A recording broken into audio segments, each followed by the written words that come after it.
The encampment layout of the tribes of Israel was set up according to groups of tribes placed together on each of the camp's four sides, and each tribe had a specific standard or banner. And Numbers 2, the Lord spoke to Moses and Aaron, saying, "Every one of the children of Israel shall camp by his own banner, beside the emblems of his father's house. They shall camp some distance away from the tabernacle of meeting." They could camp around some distance from it, but the Levites were to be close around. The model of the temple given in the Old Testament describes an inner chamber where only the high priest was allowed to enter. This place was so holy that the priest would actually tie a rope to his foot in case he died from being in the presence of God. There were several sacraments that the priest had to perform flawlessly, not to mention that he had to be a descendant of Levi before he could even enter the Holy of Holies. The Holy of Holies was the inner sanctuary of the tabernacle where the Ark of the Covenant was kept. According to the Hebrew tradition, Yahweh delivered his commandments to Moses and established a covenant with his people. He would lead them to the Promised Land and offer his protection and favor if they would agree to worship him and keep his commandments the way he established. It was believed to be where Yahweh was present, and, as such, was called the Holy of Holies. Death was the consequence for any unauthorized person who dared to enter.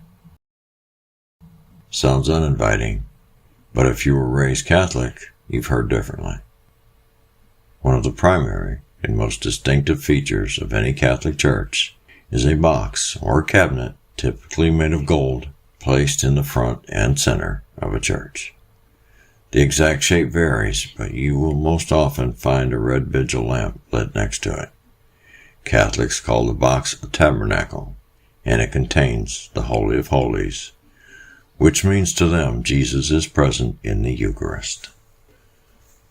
This seems to make the two different ideas more mixed up, conflated, and confusing.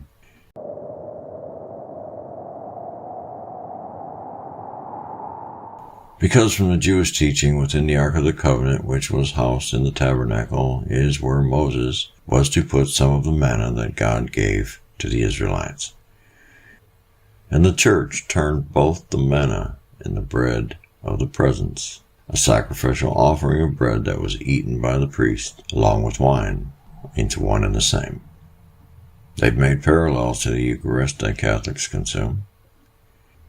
As mentioned before, the use of a tabernacle in Catholic churches rests solely on the doctrine of the real presence of Christ in the Eucharist, which is the knowledge that Jesus himself is truly present under the appearance of bread and wine here at the tabernacle.